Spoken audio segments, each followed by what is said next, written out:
बच्चे टीनेजर्स हैं या छोटे हैं। अगर वो फीवर और बढ़ जाएगा, एंटीबायोटिक तभी देना है जब ये 4 मील्स बच्चों को देनी चाहिए। कोई वैक्सीनेशन डोज है जो कि मिस हो जाए, बिल्कुल, कुछ डेंजर साइन होते हैं बच्चों में। कब इमीडिएटली डॉक्टर के पास लेके जाना चाहिए बच्चे? जब उसको आधे घंटे तक सीपीआर किया, उसका कार्डियक एक्टिविटी नहीं आ रही थी, कहीं ये क्योंकि इतनी देर कार्डियक अरेस्ट में रहा पेशेंट, तो ब्रेन डैमेज वगैरह भी हो सकता है।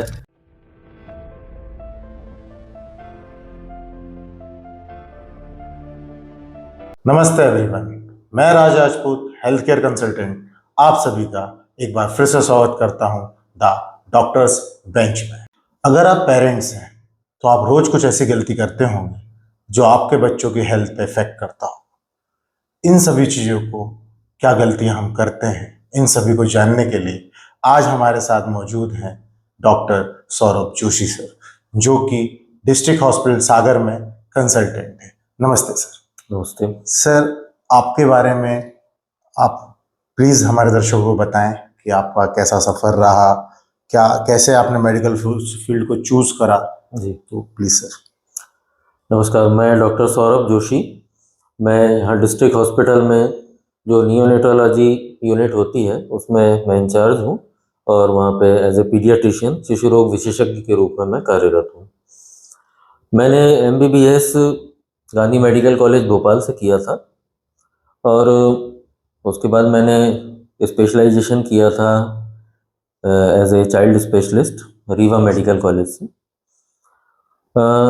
जैसे MBBS जर्नी के लिए आपने पूछा, तो एक्चुअली बचपन से जो हमारे फैमिली डॉक्टर थे उनके पास भी हम जब जाते थे तो एक हम देखते थे कि एक उनकी पर्सनैलिटी थी, और एक देखते थे कि कितना रिस्पेक्ट है उन लोगों के मन में उनके लिए।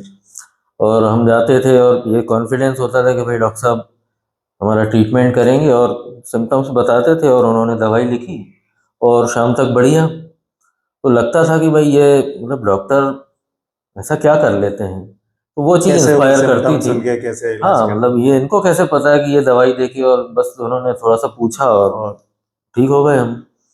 तो ये इंस्पायरिंग लगता था। फिर बड़े हुए तो थोड़ा सा और समझ में आया कि एक सेवा भाव है बेसिकली ये प्रोफेशन। जो काम हम ईमानदारी से करते हैं, अच्छा काम कर रहे हैं और पेशेंट्स के लिए अच्छा से अच्छा करने की कोशिश, तो वो जो रिस्पेक्ट और जो हम बचपन से जो देखते थे वो अपने आप लोग फिर देते हैं आपको एज ए डॉक्टर। एक सोशल स्टेटस होता है, और लेकिन उससे भी बढ़ के ये बाद में रियलाइज़ होता था कि सम्मान लोग देते हैं, अच्छी बात है, सब है, लेकिन जब पेशेंट ठीक होता है, तो सीरियस पेशेंट आया था ICU में, आप देख रहे थे, आपने ट्रीटमेंट किया, और जब उसका आउटकम आता है वो स्वस्थ होके जाता है, प्राउड तो वो मोमेंट होता सबसे है। बड़ा ये एक वरदान की तरह लगता है कि ईश्वर ने हमें दिया है कि एक डॉक्टर के रूप में हम कार्य कर सकते हैं। बहुत बढ़िया, थैंक यू सर। सर, आपने पीडियाट्रिशियन बनने का डिसीजन कैसे किया? कोई पर्सनल स्टोरी हो या कोई टर्निंग पॉइंट ऐसा तो प्लीज जी। बताएं। हाँ, ये एक्चुअली मेडिसिन जो होता है, जिसमें जैसे एडल्ट्स में होता है मेडिसिन, बीमारियों का डायग्नोसिस होता है क्लिनिकल सिम्टम्स के आधार पे, जांचों के आधार पे, और दवाइयों से ट्रीटमेंट होता है। तो उसमें तो ये होता है कि पेशेंट आपको बताता है अपनी प्रॉब्लम, जो एडल्ट पेशेंट होता है। बच्चों में हम ये देखते थे जब हम MBBS कर रहे थे कि वह बच्चा रो रहा है और एक दो कुछ और सिम्टम्स हैं, तो बड़ा चैलेंजिंग लगता था कि बच्चा इनका बता भी नहीं डायग्नोसिस सकता। करना और इनको ट्रीटमेंट करना। तो वो चीज़ एक इंस्पायर करती थी और थोड़ा सा लगता था इंटरेस्टिंग कि इसमें आगे चल के काम किया जाए।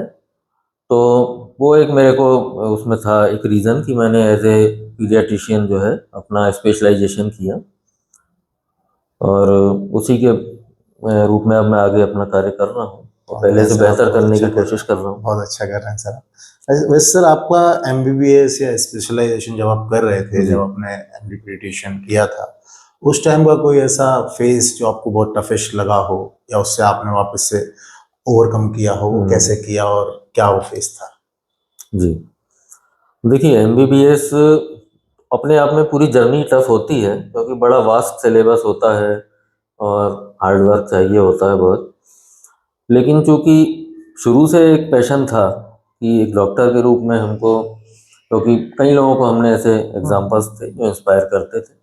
तो एमबीबीएस में चूंकि ऑलरेडी शुरू से हम इतना मेहनत करते हैं, एग्जाम्स बड़े टफ होते हैं, तो धीरे धीरे हम ढल जाते हैं उस माहौल में। और जो फाइनल ईयर का इंटर्नशिप वाला फेज था वो खासकर सबसे ज़्यादा चैलेंजिंग था, क्योंकि उसमें अब आजकल सुपर स्पेशलाइजेशन का ज़माना है, तो पीपीजी की तैयारी भी उसी टाइम करना है और क्लिनिकल पोस्टिंग्स भी रहती थी, और सारा कुछ जो आपने 5 साल पढ़ा है उसको आपको रिवाइज करना और आगे के एग्ज़ाम के लिए, तो वो चैलेंज था।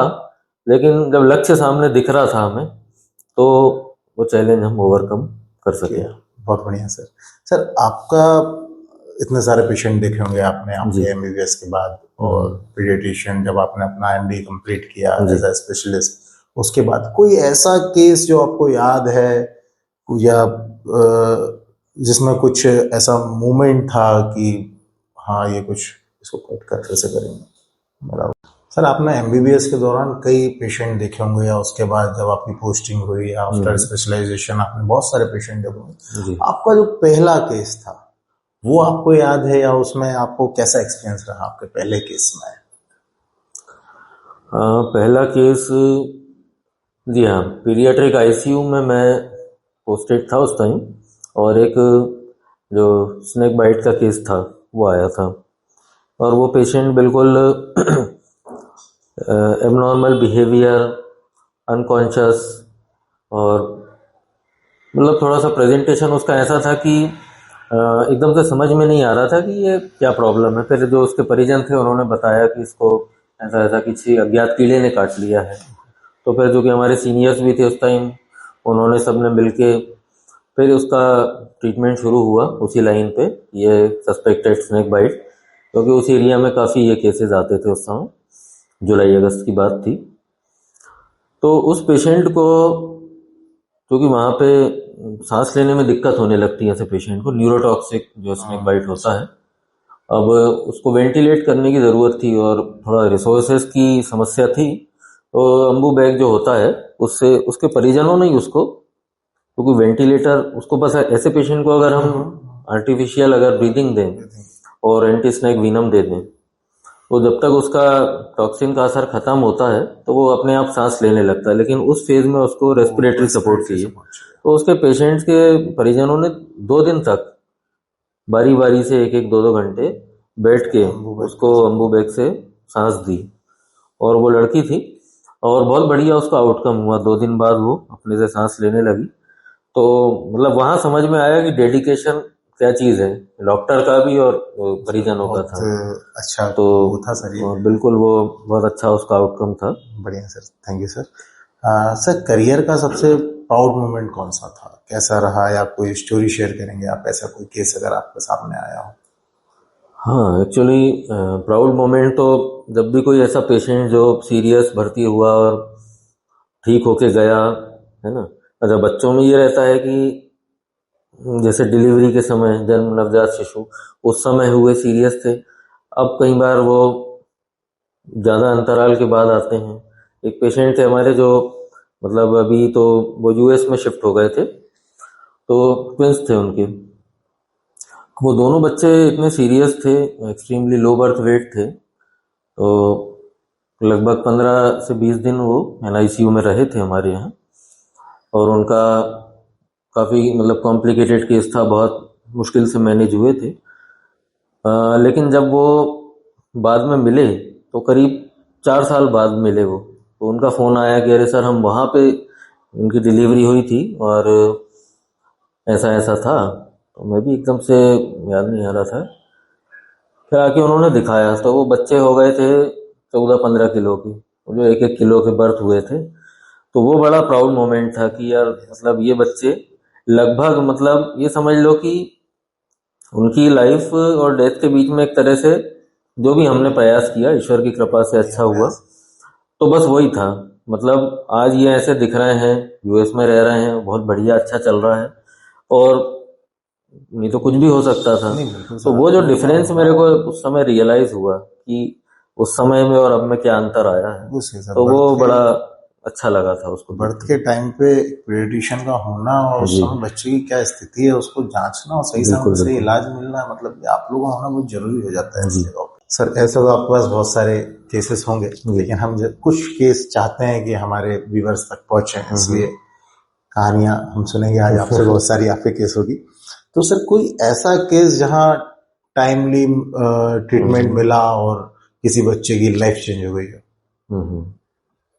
हाँ बिल्कुल, एक बार एक ऐसा केस आया था जो आजकल जैसे बड़ा देखने में आ रहा है, कार्डियक अरेस्ट हाँ। की सीपीआर बहुत ज़्यादा उसकी, तो उसका जो रियल लाइफ जो इम्पैक्ट मैंने देखा था पहली बार जब मैं पीजी कर रहा था, कि एक सीरियस पेशेंट आया था कार्डियक अरेस्ट में, मायोकार्डाइटिस उसको था। तो उसको इमीडिएटली जो है, मतलब ऐसे केसेस में जनरली नहीं तो बड़ा बचने के चांसेस कम होते हैं उसको, लेकिन इमीडिएटली हमारे पूरी टीम ने जो है आईसीयू में तुरंत लिया और इमीडिएटली सीपीआर स्टार्ट किया गया उसको। करीब करीब उसको आधे घंटे तक सीपीआर किया, उसका कार्डियक एक्टिविटी नहीं आ रही थी। तो ये बड़ा एक चैलेंजिंग था, क्योंकि जनरली 10-15 मिनट में रिकवरी होने लगती है, कार्डियक इम्पल्स आने लगती है, लेकिन उसमें आधे घंटे के बाद ये हार्ट बीट वापस आई थी। और उसमें ये डर था कि कहीं ये, क्योंकि इतनी देर कार्डियक अरेस्ट में रहा पेशेंट, तो ब्रेन डैमेज वगैरह भी हो सकता है। लेकिन वो पेशेंट की रिकवरी बिल्कुल मिरेकुलस थी, और अगले दिन वो जो बच्चा है वो खाना खाते हुए बैठा हुआ था अपने बेड पे। तो गजब की उसकी रिकवरी थी, क्योंकि स्कॉर्पियन स्टिंग का एक केस था वो। तो उसमें क्या है कि मायोकार्डाइटिस होता है, बट सीपीआर कई बार ज़्यादा देर देना पड़ता है, लेकिन एक बार कार्डियक एक्टिविटी आपने अचीव कर ली और उसके बाद में पेशेंट की रिकवरी के चांसेस बढ़ जाते हैं। फिर हालांकि बाकी का भी ट्रीटमेंट उसका बड़ा प्रॉपरली किया था, क्योंकि उसका बीपी मॉनिटरिंग करना, कई बार लंग्स में एडिमा होने लगता है, तो वो सारी चीज़ें देखना, उस पेशेंट में भी बहुत विग्रस मॉनिटरिंग की थी, तब जाके वो रिजल्ट मिला था कि वो अगले दिन बच्चा जो है। तो मैं जैसे ही पहुंचा था आईसीयू में, तो मेरे को तो लग रहा था कि भाई बड़ा सीरियस वेंटिलेटर वगैरह पे होगा, और उसको देखा तो वो बेड पे बैठा था बच्चा। तो ये बड़ा मिरेकुलस था उसका रिकवरी। सर ये मतलब आज टाइमली ट्रीटमेंट का और सीपीआर का जो इम्पैक्ट था, वो ये फर्स्ट टाइम मैंने देखा था कि कितना इम्पोर्टेंट है, और कितना लगे रहो बस आप उसमें डेडिकेटेड होके, तो रिजल्ट मिलता है। बिल्कुल सही। हमने हमारे लास्ट एपिसोड में भी डॉक्टर देवप्रिय सर थे हमारे साथ, उन्होंने बताया सीपीआर बहुत इंपॉर्टेंट है। हाँ। और मैं हमारे व्यूअर से वादा भी किया था, हम जल्दी सीपीआर पे एक अच्छा वीडियो लाएंगे, पॉडकास्ट लाएंगे, जिसमें हम व्यूअर्स को बताएंगे एग्जांपल्स के साथ, डेमोन्स्ट्रेशन के साथ कि कैसे सीपीआर किया जाता है। बाकी सर कोई इंसिडेंट जहां पेरेंट्स ने सिम्टम को इग्नोर किया हो, या सही समय पर वो डॉक्टर के पास नहीं गए और बाद में कोई ऐसा वो सिम्टम्स बहुत ज्यादा सीरियस हो गए हों, बच्चे की बहुत ज्यादा तकलीफ हुई हो? हाँ, कई बार होता है ऐसा कि पेशेंट्स जो रहते हैं बहुत सीरियस कंडीशन में लाते हैं उनके पेरेंट्स, और हिस्ट्री में ये पता चलता है कि 10-15 दिन से बच्चा बीमार था। तो कहीं ना कहीं वो है उनकी लापरवाही इसमें कई बार हो जाती है, जाने अनजाने में। तो एक बार मैं ऐसे ही शाम के टाइम पे मैं हॉस्पिटल में था, और वो पेशेंट करीब ऐसे 10-11 महीने का था बच्चा, और बहुत ज़्यादा उसको पसलियाँ चल रही थी, जो सीवियर निमोनिया होता है उसमें क्या होता है कि केवल खांसी सर्दी नहीं होती, पसली चलने लगती, सांस बहुत तेज चलती है बच्चे की। तो उसमें इमीडिएटली उसको आईसीयू में शिफ्ट करके ऑक्सीजन लगा के और प्रॉपर ट्रीटमेंट ज़रूरी है, नहीं तो उसमें कंडीशन बहुत बिगड़ सकती है। तो उसका फिर उन्होंने बताया कि नहीं, इसको 10-15 दिन से सर्दी थी, और वो यही सोच रहे थे कि इसको तो सर्दी है और जनरल ट्रीटमेंट ले रहे लेके, या हाँ, लोकल में कहीं से दवाई लेके खिलाना, और कहीं पे उन्होंने लोकल में झाड़ फूंक वगैरह भी कि भाई उससे भी ठीक हो जाएगी, क्योंकि सर्दी बनी हुई थी, लेकिन वो अंदर ही अंदर वो इन्फेक्शन बढ़ जाता है, और वही उस केस में हुआ, और वो सीरियस निमोनिया की कंडीशन में फिर एडमिट हुआ। ये बहुत वो है कि पेरेंट्स को इस चीज का ध्यान रखना चाहिए कि कभी भी बच्चों को किसी तरह की इस तरह की तकलीफ, बिल्कुल, सिम्टम्स तो दिखते ही होंगे सर बहुत पहले से, तो सिम्टम कुछ दिखें इस तरह के, पहले हमें पीडियाट्रिशियन डॉक्टर्स को जाकर दिखाना चाहिए, जिससे बिल्कुल बच्चों को ज्यादा तकलीफ ना हो। मन से ट्रीटमेंट और ये सोचना कि नहीं अभी तो ज़्यादा सीरियस नहीं है, अभी तो हल्के फुल्के सिम्टम्स हैं, तो अभी ऐसे ही लोकल दवाई। लेकिन जो स्पेशलिस्ट डॉक्टर होता है वो समय रहते असेस करके बता सकता है और सही ट्रीटमेंट दे सकता है कि कंडीशन सीरियस हो रही है या नहीं, क्योंकि पेरेंट्स को उतना नहीं समझ में आता है कई बार। सही बात जी सर। हम कोई इमरजेंसी केस जानना चाहेंगे जहां पर सर सेकंड्स मैटर कर रहे हो, जी एकदम सेकंड्स की जरूरत हो, और उस वक्त आपकी पूरी टीम ने, आपने बहुत बढ़िया वहां पर कुछ ट्रीटमेंट किया हो, तो क्या हुआ उस वक्त अगर ऐसे कोई सिचुएशन हो, तो आप थोड़ा सिचुएशन वाइज बताएं सर। जी बिल्कुल। उसमें एक्चुअली सेकेंड्स का मैटर तो जब डिलीवरी होती है तो जो बच्चे होते हैं उनको अगर तुरंत वो रोते नहीं हैं, जैसे कई बार सीरियस पेशेंट आते हैं कि तुरंत रोया नहीं था, वो होता क्या है कि वो जब तुरंत सांस नहीं लेता या रोता नहीं बच्चा तो उसको ब्रेन में ऑक्सीजन की कमी हो जाती है उतनी देर जितनी देर सांस नहीं लेता, क्योंकि माँ के पेट में बच्चा होता है तो माँ के शरीर से उसको ऑक्सीजन और ब्लड सप्लाई चलती है, बाहर आते से उसको प्रॉपर खुद से सांस लेना जरूरी है। तो उसमें मात्र 30 सेकेंड का उसमें होता है इम्पोर्टेंट जो शुरू का टाइम, और गोल्डन मिनट होता है पूरा 1 मिनट का। उसमें उसको आर्टिफिशियल ब्रीदिंग और जितना भी आप कोशिश कर सकते हैं कि जिससे वो सांस लेने लगे, और जो सपोर्टिव ट्रीटमेंट होता है लाइफ सपोर्ट, वो जितना एग्रेसिवली उसको देंगे, नहीं तो अगर वो गोल्डन टाइम निकल गया तो उसके बाद में उसका कंडीशन बहुत बिगड़ सकती है। तो ऐसा एक केस था, उसमें वो बच्चा प्रीटर्म भी था और यही कंडीशन थी उसकी, सांस नहीं ले रहा था।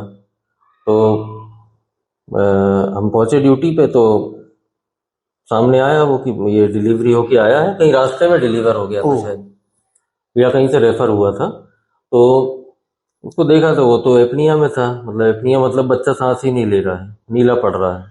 अब उसकी कंडीशन इतनी सीरियस थी, पूरा ठंडा पड़ा हुआ, इमीडिएटली उसको वार्मर पे रखा हमने एनआईसीयू में, और पूरे स्टाफ ने तुरंत, चूंकि उसमें एक सिस्टम रहता है कि सबका रोल डिवाइडेड होता है, कि जैसे डॉक्टर है तो वो इंस्ट्रक्ट कर रहा है, फिर एक स्टाफ जो है वो सीपीआर करेगा, एक आईवी लाइन डालेगा, एक ऑक्सीजन वाला जो सर्किट है वो लगाएगा। तो टीम वर्क होता है पहले से डिसाइडेड, तो ऐसे टीम वर्क उसमें किया, और उसको रिससिटेशन बोलते हैं इसको, जिसमें सीपीआर और ब्रीदिंग देना होता है शामिल। तो वो हमने उसको किया और लगभग 4 से 5 मिनट उसमें पूरा किया हमने, फिर थोड़ा सा सांस लेने लगा। अब उसको सीवियर आरडीएस बोलते हैं, क्योंकि प्रीटर्म बच्चों में लंग्स बहुत कमज़ोर होते हैं, फेफड़े, तो उसको फिर सर्फेक्टेंट थेरेपी भी दी, उसको फिर वेंटिलेटर पर शिफ्ट किया। और अब वेंटिलेटर पे रखना तो एक इमीडिएट ट्रीटमेंट है, लेकिन उसके बाद उसकी प्रॉपर मॉनिटरिंग, पता चला ऑक्सीजन लेवल फ्लक्चुएट हो रहा है तो उसका सेटिंग सपोर्ट बढ़ाना पड़ता है। फिर अगर उसकी से अगर सपोर्ट बढ़ाते हैं तो कई बार, चूंकि बच्चों के लंग्स तो इतने नाजुक होते हैं, तो जरा से में ट्रॉमा भी हो सकता है। तो जैसे ही उसका कंडीशन स्टेबल होती है तो वो सपोर्ट प्रेशर कम भी करना पड़ता है, नहीं तो जो सपोर्ट आपने लगाया है वो हार्मफुल भी हो सकता है। तो ऐसे उसको पूरा मैनेज किया। वो बच्चा करीब 2 महीने तक एडमिट रहा एनआईसीयू में, और 1 kg से कम था उसका वेट एडमिशन पे, और 1.5 किलो के ऊपर 1.7 kg के अराउंड उसको डिस्चार्ज किया था। और पेरेंट्स ने भी बहुत अच्छा उसमें योगदान दिया था, उन्होंने भी बहुत केयर की थी, क्योंकि इनिशियल ट्रीटमेंट के बाद में, क्योंकि लगभग 1 महीने तो वो अंदर आईसीयू में ही रहा था, उसमें इस बीच उसको इन्फेक्शन भी हुआ, ऑक्सीजन थेरेपी, वेंटिलेटर सब कुछ चला, लेकिन पूरा उसको टीम वर्क बहुत अच्छा रहा और अच्छा रिजल्ट मिला उसमें। उसके बाद पेरेंट्स ने भी, जो केएमसी होती है बच्चों में, प्री टर्म बच्चों में कंगारू मदर केयर होती है, जैसे कंगारू थैली में रखता है अपने बच्चे को, और वो एक नेचुरल, तो उसको स्टडी करके ये पता चला है कि मदर अगर वैसे पोजीशन में बच्चे को रखती है, प्री टर्म बच्चे को, तो उसका एक तो हॉस्पिटल स्टे कम हो जाता है, वेट अच्छा बढ़ता है, और इन्फेक्शन से भी बचाता है वो। तो वो बहुत उसमें उपयोगी रहा, और बहुत अच्छा वो बच्चा फिर स्वस्थ होकर डिस्चार्ज हुआ था। बिल्कुल सही कहा है सर, किसी ने कि डॉक्टर भगवान का रूप होते हैं, और ऐसी कहानी सुन के हमें भी बहुत अच्छा लगता है, इंस्पायर्ड होते हैं हम लोग कि आजकल बहुत से एस्पायरेंट होंगे जो मेडिकल फील्ड के होंगे, वो भी इंस्पायर होते हैं कि उन्हें बिल्कुल पीडियाट्रिशियन डिपार्टमेंट में भी जा सकते हैं। ये भी एक बहुत अच्छा रूल है। सर कोई ऐसा रिकवरी जर्नी जो आपको पर्सनली इंस्पायर करता हो, कोई ऐसा बच्चा या कोई ऐसे पेरेंट्स की हाँ कुछ अलग हुआ है जो आपको इंस्पायर करता हो? जी हाँ, एक पेशेंट मतलब ये होता है कि पेरेंट्स की भी डेडिकेशन कितना है और डॉक्टर्स पे ट्रस्ट कितना है ना। राइट। उसका एक एग्जांपल मैं बताता हूँ कि हम तो हर बच्चे में मेहनत करते ही हैं, है ना, पूरी ईमानदारी से पूरी कोशिश करते हैं। लेकिन एक पेशेंट था हमारा, जब हम पीजी कर रहे थे तो वो बड़ा उसको मतलब उसको इतना सीरियस था वो बच्चा, उसका आया था जब, और वही रिसरिटेशन वगैरह सब किया था उसको, वेंटिलेटर पे भी रहा 5-6 दिन। उसके बाद में लेकिन उसकी कंडीशन और इम्प्रूव नहीं हो रही थी, है ना, बहुत ज़्यादा उसको कफ आ रहा था, निमोनिया बना हुआ था। तो ऐसे में फिर ये था कि भाई ये कहीं उसको फिर से सीरियस ना हो जाए ज़्यादा। लेकिन उस अटेंडेंट को, जो परिजन था बच्चे के पिता, उनको इतना ट्रस्ट था कि नहीं सर, आप लोगों की जो मैं मेहनत देख रहा हूँ, इतना आप लोग इतना मेहनत कर रहे हैं तो बच्चा तो आप मेरा ठीक होगा ही होगा यहाँ। तो वो जो उस बच्चे की रिकवरी थी, मतलब ये एक जो होता है ना विश्वास, उसका एक एग्जाम्पल है कि हम पूरा मेहनत कर रहे हैं अपनी, और हमको ये विश्वास है कि चूंकि भाई पेरेंट्स हम पे ट्रस्ट कर रहे हैं तो हमको इसको करना ही है कैसे भी करके। तो स्पेशली सबसे पहले आके उसी बच्चे को, और ड्यूटी के अलावा भी आके उसको हम देखते थे, और एक चैलेंज की तरह रहा था वो, और 1 महीने करीब रहा था एडमिट, और उसके बाद में वो बहुत बढ़िया होकर डिस्चार्ज हुआ था। बहुत बढ़िया सर, आपने बिल्कुल सही कहा कि अगर आपके डेडिकेशन के साथ अगर जी। पेरेंट्स या पेशेंट के अटेंडर्स अगर उतना सपोर्ट दें, उतना भरोसा करें, बिल्कुल। तो काफी आसान हो जाता होगा आप लोगों के लिए, और ट्रीटमेंट करना काफी उस दिशा से आप लोगों का लोड कम हो जाता होगा। पूरा डेडिकेशन और फोकस पेशेंट पे रखना बहुत जरूरी भी होता है, तो वो ज्यादा आसान हो जाता होगा, मुझे ऐसा लगता है। अब सर जैसे कि लगभग 80-90% पेरेंट्स पढ़े लिखे होते होंगे, एजुकेटेड पेरेंट्स आते होंगे आपके पास ना, लाइफ स्टाइल थोड़ी अलग हो गई है, पेरेंटिंग के तौर तरीके बदल गए हैं।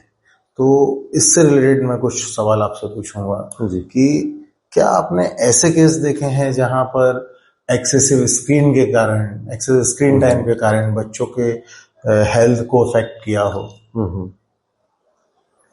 हाँ, ये बहुत अच्छी बात आपने पूछी, क्योंकि आजकल क्या है कि मॉडर्न लाइफ स्टाइल है, पेरेंट्स कई बार दोनों लोग वर्किंग हैं, तो बच्चे को उतना टाइम नहीं दे पाते हैं। तो स्क्रीन टाइम ज़रूरत से ज़्यादा होने की वजह से क्या होता है कि एक वन वे कम्युनिकेशन रहता है उसमें, तो धीरे धीरे जो बच्चे का सोशल इंटरेक्शन, उसका जो लैंग्वेज है, वो सारी चीज़ें जो है अफेक्टेड होती हैं। तो आजकल जो वर्चुअल ऑटिज्म बोलते हैं उसको, तो ऑटिज्म में क्या होता है कि बच्चा ना सोशल इंटरेक्शन करेगा, आप अगर उसका नाम लेके बुला रहे हैं तो वो रिस्पॉन्ड भी नहीं करेगा, कुछ भी एक अपनी एक्टिविटी करता रहेगा। तो ये ऑटिज्म पहले होता था कुछ अलग कारणों से, अभी स्क्रीन की वजह से होने लगा है, एक वर्चुअल लाइफ एक में, वर्चुअल, हाँ, दुनिया में वर्चुअल ऑटिज्म इसको बोलने लगे हैं। तो उसमें ये मैंने देखा था, और उस बच्चे में ये था कि पहले उसका 1.5-2 साल तक अच्छा था डेवलपमेंट, जो टाइम के साथ होना चाहिए कि 1 साल का बच्चा थोड़ा थोड़ा कुछ बोलने लगे, विद सपोर्ट खड़ा होने लगे, 2 साल में थोड़ा थोड़ा 8-10 वर्ड बोलने लगे, वो हो गया था उसका। 2 साल 2.5 साल की एज में जब उसको फोन देखना शुरू किया, और बिल्कुल पास से वो देखता था बच्चा, तो उसमें एक तो आंखों पे भी इफेक्ट हुआ, और ये जो ऑटिज्म की प्रॉब्लम भी हो गई। तो वो पेरेंट्स को फिर इतना परेशान होना पड़ा कि, और अभी भी थेरेपी उसकी चल रही है, पहले से बेटर हुआ है। लेकिन ये है कि जो टाइम आपने वहां सेव किया उसको स्क्रीन देके, उसकी हेल्थ का इतना नुकसान हुआ, और आप भी परेशान हुए। सर इसमें ऐसा भी तो ये भी एक कारण हो सकता है कि पेरेंट्स भी बच्चों के सामने ज्यादा स्क्रीन टाइम बिताते हैं। हाँ, बच्चे एक्चुअली मिमिक करते हैं, कॉपी करते हैं पेरेंट्स को। अगर पेरेंट्स बुक्स पढ़ेंगे तो बच्चे भी बुक्स, जैसे हम लोग थे बचपन में, हमारे पेरेंट्स अखबार पढ़ते हुए दिखते थे, हम लोग भी बुक्स पढ़ते थे। ऑप्शंस दूसरे भी थे, टीवी वगैरह भी थे, लेकिन फिर भी उतना उसका हमको एडिक्शन नहीं था। अभी स्क्रीन का एडिक्शन हो गया है, तो पेरेंट्स को चाहिए आजकल कि थोड़ा सा जो बच्चों से एक्सपेक्ट कर रहे हैं कि वो स्क्रीन टाइम कम करें, तो खुद भी थोड़ा कम करें। तो बच्चे को आप बोलने की ज़रूरत नहीं पड़ेगी, वो अपने आप उस चीज़ को समझेगा और सही बात है। सीखेगा। ये पेरेंट्स को सीखने के लिए है कि हम अपना स्क्रीन टाइम कम करें, जी जिससे कि बच्चा हमें कॉपी करता है तो उसका भी स्क्रीन टाइम और बाकी हैबिट्स थोड़ी ठीक हो। सर, ऐसे ही बच्चों को जंक फूड की भी बहुत आदत होती है, हाँ बिल्कुल। क्योंकि ये अब एक क्लास बन गया है एक तरीके से जंक फूड की। तो जंक फूड की वजह से कोई नोटिसेबल हेल्थ इशू हुआ हो, उसका कोई रियल एग्जांपल आपके पास हो, कोई ऐसा पेशेंट आपके पास आया हो? हाँ बिल्कुल, जंक फूड की वजह से आजकल जो ओवरवेट हो रहे हैं बच्चे, और एक तो लगभग 13-14 ईयर का बच्चा था, तो बहुत ज़्यादा सीवियरली ओबेसिटी और हाइपरटेंशन भी उसमें डेवलप हो गया था। 14 साल का बच्चा। जी, तो डेफिनेटली जंक फूड, और उसका जब डाइट हिस्ट्री ली, क्योंकि हर बच्चे में डाइट हिस्ट्री हम लोग लेते हैं कि वो क्या खाता है, कब से आपने उसको खिलाना पिलाना शुरू किया, तो पता चला था कि उसका मैक्सिमम जो है 78, जबकि कार्बोहाइड्रेट्स वगैरह मैक्सिमम 50% तक होना चाहिए डाइट में, उसका 80% के करीब कार्ब्स के रूप में डाइट जा रहा था, ये जंक फूड के थ्रू। तो और क्योंकि पेरेंट्स भी खा रहे थे, तो उनके साथ में भी मतलब उसकी हैबिट जो है जंक फूड की हो गई थी। तो ये मैंने देखा कि वो कितना हार्मफुल हो सकता है। वो है कि हाँ, ये सही है सर, बच्चे आजकल जंक फूड के लिए काफी होते हैं, पेरेंट्स का भी उसमें काफी हाँ, हाथ है। पेरेंट्स को थोड़ा सा उनको फ्रूट्स और सब्जियों के लिए भी थोड़ा सा अवेयर करना चाहिए, और बाहर का खाना पेरेंट्स खुद भी अगर थोड़ा सा कम करें, थोड़ा सा घर में पौष्टिक खाना ज़्यादा बनाएं और खाएं, तो वो बच्चे में भी वो हैबिट डेवलप होगी। सर, बच्चों में बच्चा किस उम्र का हो जाए, कितने महीने का हो जाए तो उसको अपन फुल डाइट चालू कर सकते हैं, या जो खाना हम घर में हम लोग खाते हैं वो खाना बच्चों को भी देना शुरू कर सकते हैं? जी हाँ, देखिए 6 महीने तक तो जब जन्म के बाद बच्चे को केवल माँ का दूध ही पिलाते हैं। उसके बाद में 6 महीने से 1 साल के बीच में उसकी लर्निंग होती है कि जब वो खाना सीखता है, तो उसमें थोड़ा थोड़ा दाल वगैरह, गाढ़ी दाल, पेरेंट्स गलती क्या करते हैं कि दाल का पानी पिलाने लगते हैं, जबकि पानी से उसको कोई प्रोटीन और न्यूट्रिशन नहीं मिलेगा, है ना। पानी तो उसके शरीर में दूध के साथ जा ही रहा था बचपन से। तो ये होती है लर्निंग की प्रोसेस, लिक्विड डाइट से सॉलिड की तरफ शिफ्ट करना। तो गाढ़ी दाल थोड़ी सी मैश की हुई वो स्टार्ट करते हैं, फिर थोड़ा सा उबले हुए आलू मसल के तो मैश करके फिर रोटी सब्जी या खिचड़ी, इस टाइप की चीज़ें धीरे धीरे समय के साथ उनकी खुराक भी बढ़ाते जाते हैं। पहले एक दो चम्मच से स्टार्ट करके फिर आधे से 1 साल की उम्र तक जाते जाते लगभग 1 कटोरी दिन में 3 से 4 बार, जो भी आप उसमें अनाज, सब्जियां, फल, दाल, ये सारी चीज़ें होनी चाहिए, और कुछ मिल्क प्रोडक्ट। ब्रेड और टोस्ट हमने देखा है कि नाश्ते में या शाम के टाइम जी ज्यादातर बच्चों को ब्रेड और टोस्ट चाय के साथ या दूध के साथ देते हैं, ये कितना सही है? नहीं, केवल जो कार्बोहाइड्रेट बेस्ड अगर डाइट ले रहे हैं आप, तो ब्रेड में मैक्सिमम कार्ब्स ही होते हैं। तो बच्चों को नाश्ते में या शाम के टाइम जो स्नैक्स का टाइम होता है, कम से कम बच्चों को कुछ भी सीजनल जो भी फ्रूट है वो साथ में रहे। सुबह के टाइम में आप दूध दे सकते हैं, दलिया दे सकते हैं, है ना। तो केवल ब्रेड और टोस्ट का जो नाश्ता है वो बैलेंस डाइट के अगेंस्ट में है। जो बैलेंस डाइट है उसमें सारी चीज़ें कवर्ड होनी चाहिए। सर, आज के पेरेंट्स के अप्रोच में क्या चेंजेस आया है, बेटर या रिस्की? नहीं, पेरेंट्स का अप्रोच तो बेटर हुआ है, पहले से कंसर्न ज़्यादा है बच्चों के लिए, और थोड़ा सा टाइम कम है। पहले शायद ये था कि उल्टा था, कंसर्न थोड़ा सा कम था और टाइम ज़्यादा था, अभी उल्टा हो गया है। तो पेरेंट्स को थोड़ा सा ये देखने की ज़रूरत है कि जैसे जो डाइट की बात की हमने, क्योंकि बच्चे जो होते हैं वो एडल्ट से इसीलिए डिफरेंट है क्योंकि बच्चों का डेवलपमेंटल फेज होता है, ब्रेन का भी और शरीर का भी। तो पेरेंट्स को इसमें ध्यान देने की ज़रूरत है कि एक तो उनकी डाइट प्रॉपर रहे, जंक फूड वगैरह की हैबिट उनकी थोड़ा कम रखें, स्क्रीन टाइम कम करें, क्योंकि ये जो न्यूरल डेवलपमेंट है ब्रेन का, उसके लिए बहुत ज़रूरी है कि बच्चों से आपस में इंटरेक्शन ज़्यादा करें। जो पहले ज़्यादा था अब कम हो गया। बच्चों की बात सुने, वो जो क्वेश्चन पूछ रहे हैं तो उसका जवाब दें आप। जब बच्चा आगे पूछ रहा है कि पापा ये ऐसा है, ये क्यों है, तो एक आध बार कुछ बोला फिर उसको अवॉइड करने लगे, वो नहीं करना चाहिए। उसको समझाएं भी आप। कम हो सकती जी है हाँ। उससे। और बच्चों को फिर जो मोरल वैल्यूज है थोड़ा सा उनका भी आपको संस्कार देना जरूरी है। और डेफिनेटली पेरेंट्स पहले से तो कंसर्न ज़्यादा है, लेकिन हाँ कई बार रिस्की भी ये हो जाता है कि क्योंकि वही जो हमने अभी बात की थी कि गूगल पे या इंटरनेट पे एडवाइस लेके सेल्फ मेडिकेशन कर लेंगे, या ज़रूरत से ज़्यादा ही बच्चे के लिए कंसर्न, तो उसमें भी कई बार जो है वो फायदे की जगह नुकसान हो जाता है। सही बात तो उसमें प्रॉपर सही विशेषज्ञ की एडवाइस लेके आगे बढ़ना ठीक रहेगा। एकदम सही सर। इकोनॉमिक स्टेटस से भी पेशेंट आते हैं, अब उनके साथ समस्या ये रहती है कि उनका जो इनकम का सोर्स है वो भी अफेक्ट हो रहा होता है। वो रोज आके पूछते हैं कि भाई कब छुट्टी होगी, कब ठीक होगा। अब उनको रोज ये चीज़ समझाना एक इमोशनली थोड़ा सा टफ काम होता है, क्योंकि हमें पता होता है कि भाई इस बच्चे को अभी टाइम लगेगा, और पेरेंट्स बिल्कुल समझ लीजिए कि एक प्रकार से हर तरह से परेशान होके, उनको भी डेली वेजेस पे ही हाँ वो लोग जॉब करते हैं, उनको डेली मजदूरी पे जाना रहता है, जी तो ये जी, प्रॉब्लम होता है। तो उनको, और दूसरा ये है कि कई बार सीरियस होता है पेशेंट।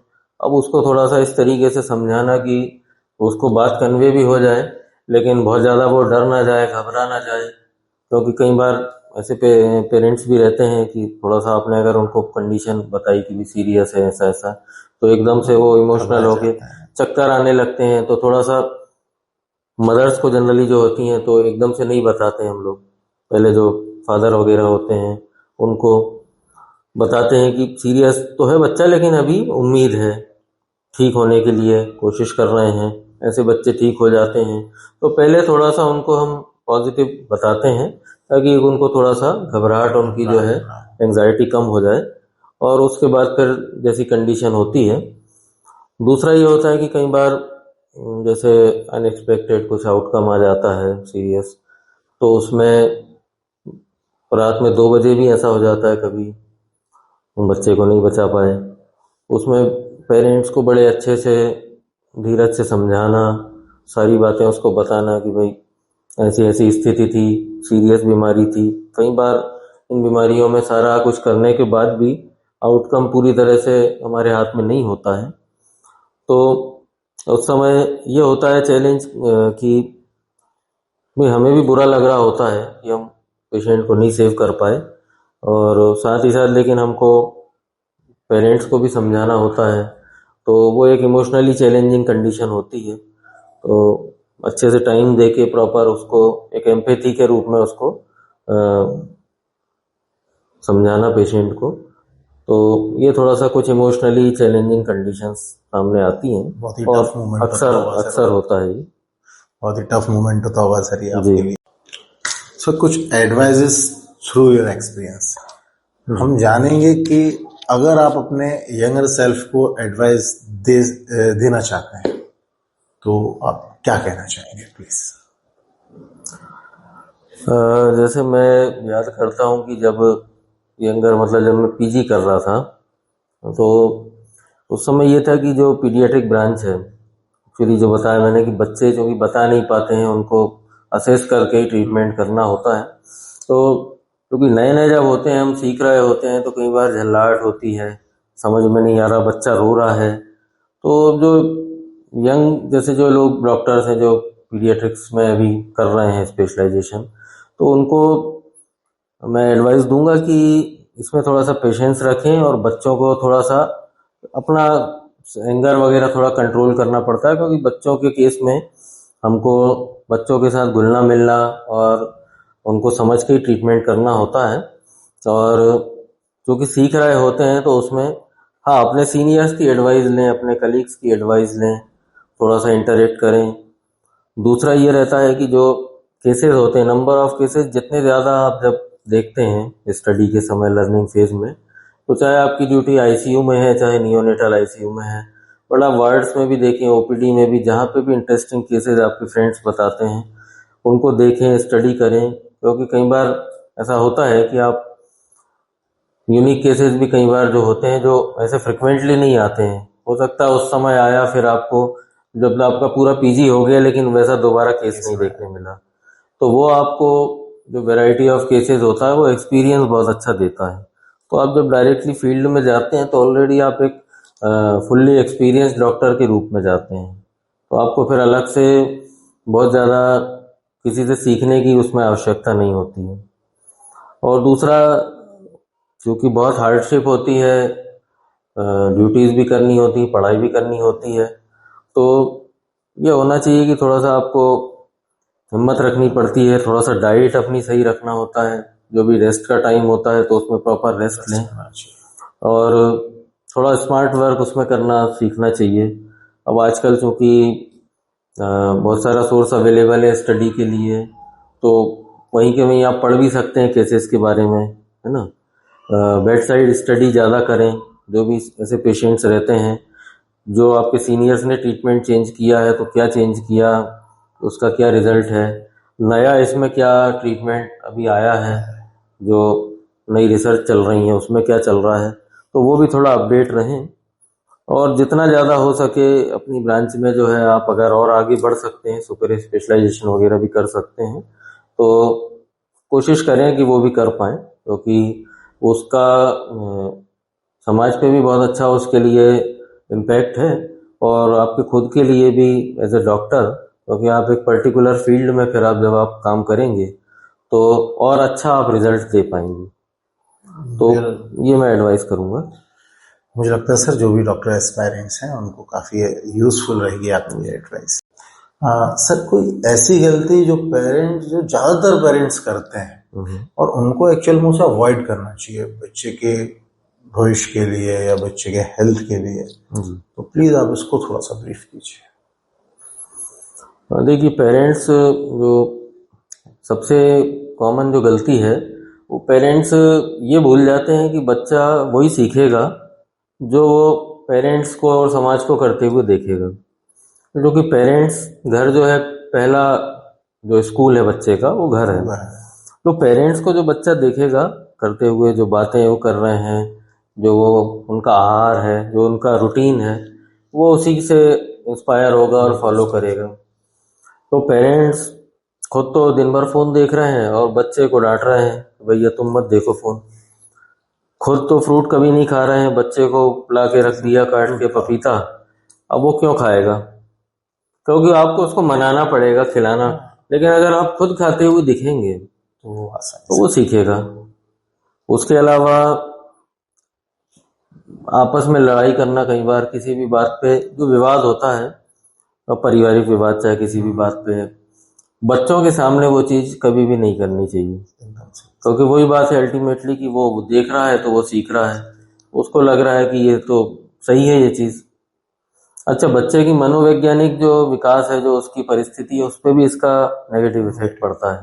तो पेरेंट्स को अगर वो लड़ते हुए देखेगा तो एक तो उसको ये लगेगा अनसिक्योर्ड, है ना, कि घर में ही हम सिक्योर्ड नहीं, क्योंकि पेरेंट्स लड़ रहे हैं, तो फिर है ना उसको भी घबराहट होगी, टेंशन, एंजाइटी, बच्चा तनाव में रहेगा। बच्चा है छोटा, वो बता नहीं पाएगा, लेकिन उसकी साइकोलॉजिकल जो बिहेवियर है उसमें वो चेंजेस आएंगे, उसका फर्क आएगा। वो बच्चा चिड़चिड़ा होगा, या तो बाहर बच्चों से लड़ेगा, या गलत एक्टिविटीज़ में इन्वॉल्व हो सकता है। क्योंकि टेंशन में जब कोई भी इंसान होता है तो क्या करता है वो, कोई ऐसी चीज़ करना चाहता है कि जिससे उसको थोड़ा सा उस चीज़ को भूल जाए थोड़ी देर के लिए। और टीनेजर्स आजकल ऐसा, टीनेजर्स में क्योंकि बच्चों को एक्सेस है दूसरी चीज़ों की, तो टीनेजर्स में वो चीज़ और ज़्यादा होती है। लेकिन छोटे बच्चे भी कहीं किसी भी तरीके की गलत एक्टिविटी में इंडल्ज हो सकते हैं, और क्योंकि उनका अगर साइकोलॉजिकल स्टेटस सही नहीं होगा तो बच्चे की परफॉर्मेंस, चाहे पढ़ाई में हो, चाहे उसका खाना पीना हो, वो सारी चीज़ें प्रभावित होंगी, है ना।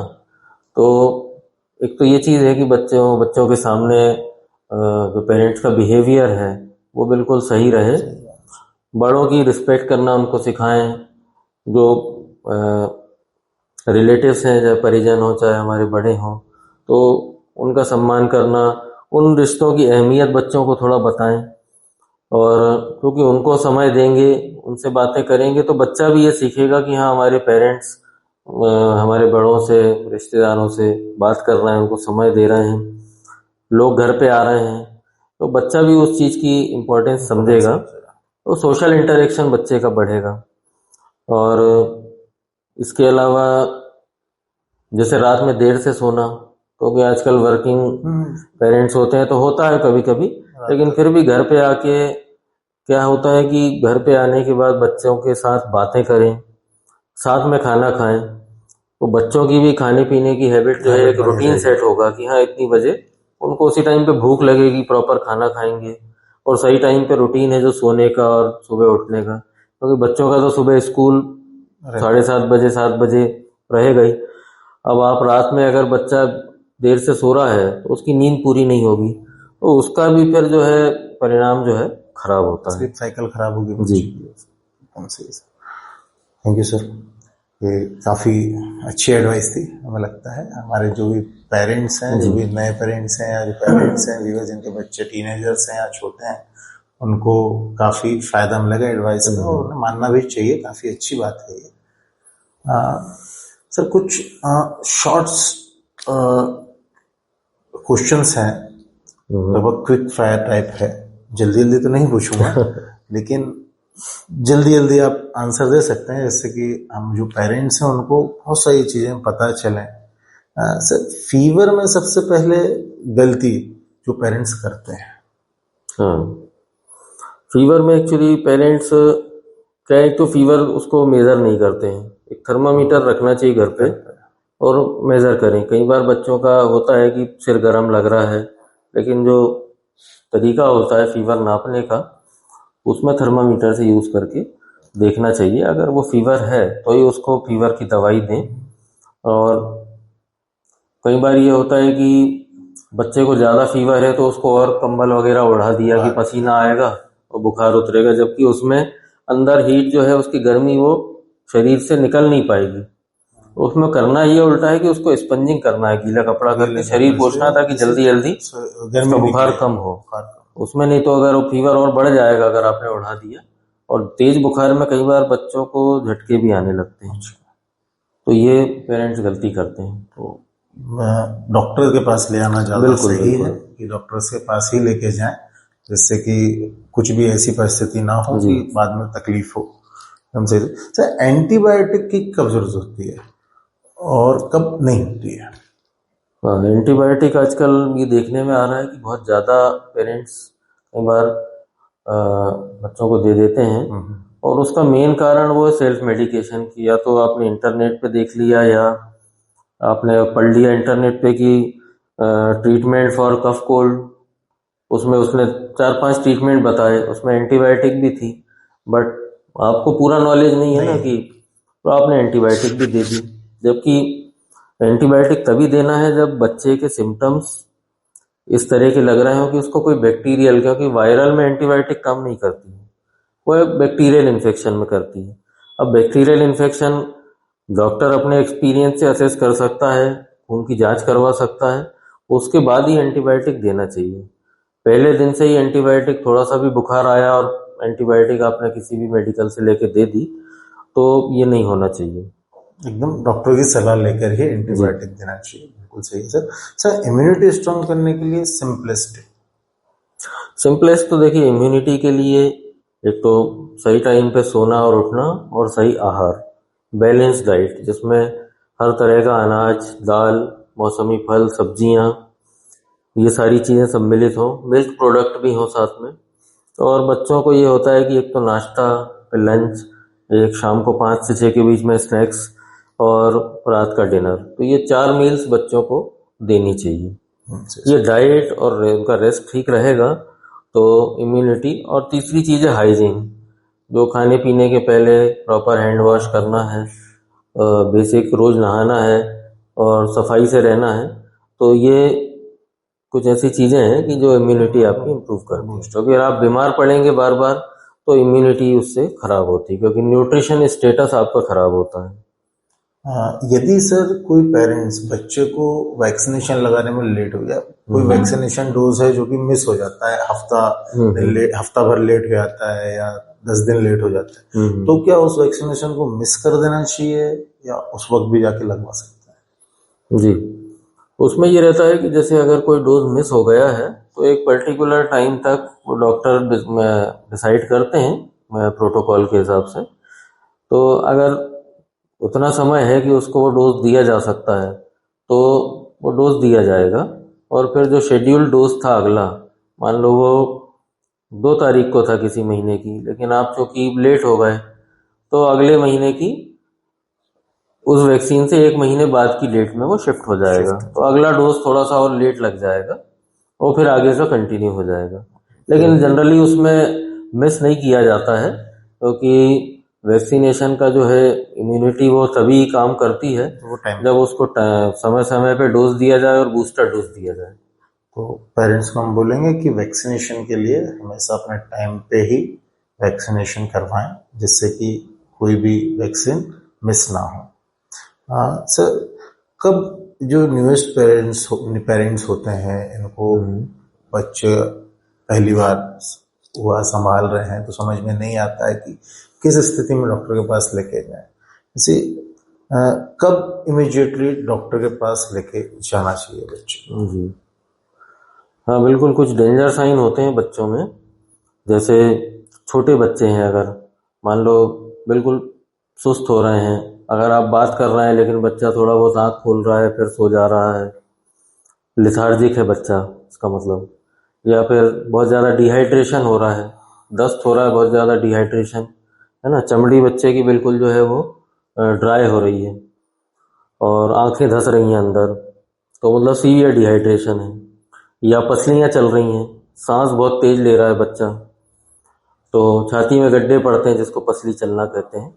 तो उसके अलावा या तो बच्चे जो और छोटे रहते हैं, कई बार तो निमोनिया में नाखून नीले पड़ने लगते हैं, मतलब ऑक्सीजन की कमी हो रही है उसमें। या कभी कभी बच्चा बहुत तेज बुखार में एकदम से हाथ पैरों का मूवमेंट उसका एबनॉर्मल तरीके से जो फिट्स होते हैं तो वो आने लगते हैं उसमें। तो ये कुछ कंडीशंस हैं सीरियस जिसमें इमीडिएटली आपको हॉस्पिटल ले जाने की ज़रूरत है। सर, एक आखिरी सवाल, अगर आपको एक मैसेज देना हो हर पेरेंट तो वो क्या होगा? सभी पेरेंट्स को मैसेज में यही दूंगा कि एक तो बच्चों का सबसे पहले जो आहार है, जो हमने अभी बात की, तो उसी तरीके से बच्चों का आहार नियमित हो, पौष्टिक आहार हो, जंक फूड अवॉइड करें। दूसरा, बच्चों का जो वैक्सीनेशन है वो समय पे करवाएं और जो भी डॉक्टर सलाह देते हैं वो उस प्रॉपर वैक्सीनेशन करवाएं सही समय पे। बच्चों को कुछ भी प्रॉब्लम होती है तो सेल्फ मेडिकेशन अवॉइड करें और विशेषज्ञ की सलाह लेके ही आगे बढ़ें, चाहे उसको बिल्कुल मामूली सी सर्दी हो, कुछ हो। नहीं तो होगा ये कि सर्दी के लिए आप एंटीबायोटिक दे रहे हैं और जब बच्चा सीरियस हो रहा है तो आप घर पे उसको रखे हुए हैं और लेट पहुंच रहे हैं हॉस्पिटल। तो ये गलतियां अवॉइड करना है, इससे सिचुएशन खराब ना हो। जी।